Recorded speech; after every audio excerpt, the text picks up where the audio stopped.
আজকে আপনাদেরকে একটা জিনিস দেখাবো।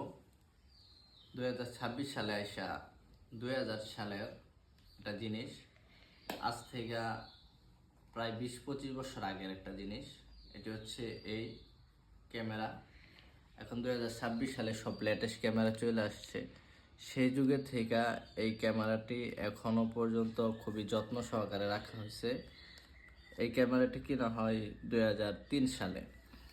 2003 সালে এই ক্যামেরাটি কিনে আমার শ্বশুর আব্বা। এখন এটি যত্ন করে রাখা হয়েছে। 2026 সালে অনেক লেটেস্ট ক্যামেরা আসছে, তারপরেও এই ক্যামেরাটি এখন আর চলে না, ব্যাটারির প্রয়োজন আর এখানে রিলসের প্রয়োজন, এই কারণে এখন এটা চলে না। এর পাস এখন পাওয়া যায় না, তবু এটা যত্ন করে সহকারে রাখছে। তো আপনাদের কার কার বাসায় এমন ক্যামেরা আছে অবশ্যই কমেন্টে বলে যাবেন। আর যারা এরকম ফটোগ্রাফি প্রেমী আছেন অবশ্যই তাদের বাসায় এটা থাকার কথা।